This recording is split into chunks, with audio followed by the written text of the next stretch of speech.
Good morning, friends. Today is my topic suppository. Myself, Ashish Jain, Associate Professor, Regional College of Pharmacy, Jaipur. Suppository. It is solid dosage form meant to be inserted into body cavity like rectum, urethra, vagina, there where they melt or soften to release the drug and produce their local and systemic effect. It is comes under semi-solid preparation because it is prepared by melting all ingredients, bases and other additives along with active ingredients. All type of suppositories are melt at normal body temperature after introducing in body cavity and produce their effect. Solid dosage form meant to be inserted into body cavity. इन जितनी भी suppository होती है अपन उनको direct कहाँ insert करते हैं? Body cavity के अंदर, जैसे like rectum, urethra, vagina etcetera.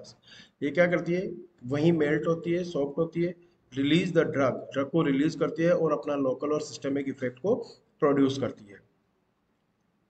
Next, advantage of suppository: it is altered alternated dosage form for drug which have less bioavailability when it is taken orally.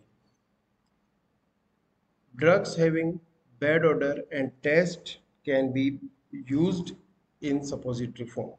It is suitable for unconscious patient which cannot take drugs orally. ये उन patient के लिए ज़्यादा useful होती है जो unconscious condition में होते हैं, जिनके अंदर अपन को ड्रग्स इजीली अपन जो ओरली ड्रग्स को नहीं ले सकते.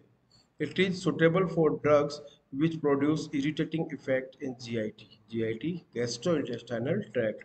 It is suitable for infants and old people who find difficulty in swallowing of drug. उनके लिए भी जो इजीली स्वेलो नहीं कर सकते ड्रग, जैसे ओल्ड पीपल हो गए, इन्फेंट्स हो गए, उनके लिए भी ये सुटेबल होती है. It is suitable for drugs which are destroyed by portal circulation.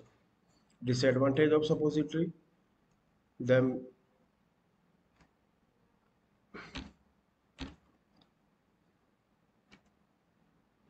the manufacturing process is more difficult as compared other formulation. The drugs which cause irritation to mucous membrane cannot be administered by this form. The most important problem is storage condition because it is stored at low temperature 10 to 20 degrees Celsius. Other than the bases get liquefied. इसको सबसे बड़ी जो problem आती है वो आती है store करने की. स्टोरेज कंडीशन इसका 10 से 20 डिग्री सेल्सियस टेम्परेचर पे उसको अपन स्टोर करते हैं. अदरवाइज ये क्या होता है कि जितनी भी सपोजिटरी होती है वो लिक्विड कंडीशन के अंदर कन्वर्ट हो जाती है, यानी लिक्विड हो जाती है. Leakage problem is also most critical problem along with suppository after introducing in body cavity at elevated temperature. Leakage problem is also most critical problem along with suppository. Suppository के साथ leakage की भी सबसे बड़ी समस्या रहती है जब अपन इसको बॉडी कैविटी के अंदर इंट्रोड्यूस करते हैं. Types of suppository: various types: rectal, urethral, vaginal, nasal, ear cone. So now we will discuss rectal suppository. It is inserted into the rectal. The weight of suppository used in children is about 1 gram and is adult about 2 gram. The shape of suppository is used in rectal is torpedo shape. Rectal के अंदर जब अपन suppository को insert करते हैं तो वो कौन सी shape की होगी? टॉर्पीडो शेप की, और इसकी लेंथ होगी अबाउट 3 सेंटीमीटर. नेक्स्ट आता है urethral suppository. The weight the weight of this type suppository is about 2 gram and 60 to 75 long in females. Those intended for males weight 4 gram each and are 100 to 150 long. It is available in pencil shape. देखो जो urethral suppository होती है वो pencil shape के अंदर available होती है, और जब फीमेल की बात करते हैं अपन तो ये 2 ग्राम यूज में ले सकते हैं, और इसकी जो लेंथ होती है वो 60 to 75 mm और जब मेल्स की बात करते हैं तो ये 4 ग्राम की होती है, और इसका जो लंबाई होती है, इसकी लॉन्ग लेंथ होती है, वो होती है 100 to 150 mm। Vaginal suppository, it is in oviform shape, oval shape के अंदर होती है। It is about 3 to 5 gram in weight. It is contain the drugs which are used in treatment of the infection of female genito urinary tract या gastrourinary tract and meant for contraception.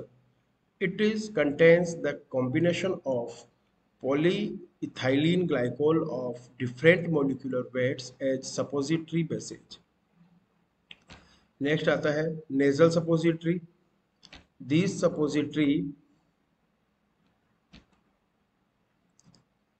These suppositories are meant for introduction into the nasal cavity। Upon nasal suppository को direct अपन nasal cavity के अंदर insert कर सकते हैं। About 1 gram in wait, 1 ग्राम की लगभग होती है। The glycerogelatin is used as suppository base. जो अपन नेजल सपोजिटरी बनाते हैं उसका सपोजिटरी बेस के रूप में ग्लिसरोजिलेटिन को अपन मेनली यूज में लेते हैं। नेक्स्ट आता है ear cone. It is also known as aurinaries. These are meant for introduction into the ear, जिसको अपन डायरेक्ट कहाँ इंट्रोड्यूस करा सकते हैं, ईयर के अंदर। It is cylindrical in shape, जो सिलेंड्रिकल इन शेप के अंदर पाई जाती है। It is about 1 gram in weight, लगभग 1 ग्राम वेट के अंदर ये होती है। तो वेरियस शेप्स ऑफ सपोजिटरी आपके सामने ये डायग्राम के अंदर दिखा रहा हूँ। अलग अलग प्रकार की सपोजिटरी होती है। यूरिथ्रा के यूरिथ्रल सपोजिटरी हो गई, वेजाइनल सपोजिटरी हो गई, रेक्टल सपोजिटरी हो गई, नेजल कैविटी के अंदर नेजल सपोजिटरी हो गई। जितनी भी शेप अपन ने बताई इस डायग्राम के थ्रू अपन डिस्कस कर सकते हैं। नेक्स्ट आता है suppository bases and it's classification. Suppository bases are those material that maintain their shape and solidity। जितने भी सपोजिटरी बेस होते हैं, जो मटेरियल होते हैं, वो किसको मेंटेन करते हैं, सपोजिटरी की शेप और उसकी सॉलिडिटी को। There are various types of bases like theobroma oil, glycerogelatin base and polyethylene glycol. जो वेरियस टाइप्स के बेसेस कौन कौन से होते हैं, थियोब्रोमा ऑयल हो गया, ग्लिसरोजिलेटिन बेस हो गया और पॉलीइथाइलिन ग्लाइकोल हो गया। एक्स्ट्रा कैसे बहुत सारे बेसेज हैं जो अपन सपोजिटरी बनाने में काम में लेते हैं। नेक्स्ट आता है क्लासिफिकेशन ऑफ सपोजिटरी बेस। तो फर्स्ट, ओलियोजिनस बेसेज और फैटी बेसेज। एग्जांपल हो गया cocoa butter, hydrogenated oils. Next, second classification आता है इसका हाइड्रोफिलिक बेसेज और वाटर सोल्यूबल बेसेज। एग्जांपल है gelatin base, polyethylene glycol. Third आता है इमल्सिफाइंग और सिंथेटिक बेसेज, जिसके अंदर एग्जांपल है वाइटेप्सोल, मासा एस्टेरिनम एंड मासुपोल। तो ये क्लासिफिकेशन है, मेनली इसको 3 क्लास के अंदर डिवाइड किया गया है। रिपीट अगेन, फर्स्ट ओलियोजिनस बेस और फैटी एसिड, सेकंड है हाइड्रोफिलिक बेस और water soluble base, and third है इमल्सिफाइंग और सिंथेटिक बेस। तो फर्स्ट ओलियोजिनस बेस और फैटी एसिड के फैटी बेस के एग्जांपल है कोका बटर और हाइड्रोजिनेटेड ऑयल। सेकेंड आता है हाइड्रोफिलिक बेस और वाटर सोल्यूबल बेस, जिसका एग्जांपल है जिलेटिन बेसेज और polyethylene glycol. And third one is है इमल्सिफाइंग और सिंथेटिक बेसेज, जिसका एग्जांपल है वाइटेप्सोल, मासा स्टेरिनम एंड मासुपोल। नेक्स्ट आता है ideal properties of suppository base, और ये अपन डिस्कस करेंगे नेक्स्ट क्लास के अंदर। ठीक है, यहाँ तक अपन ने पढ़ लिया इसका definition, types, advantage disadvantage, formulation और various shapes of suppository, class suppository का बेस, क्लासिफिकेशन।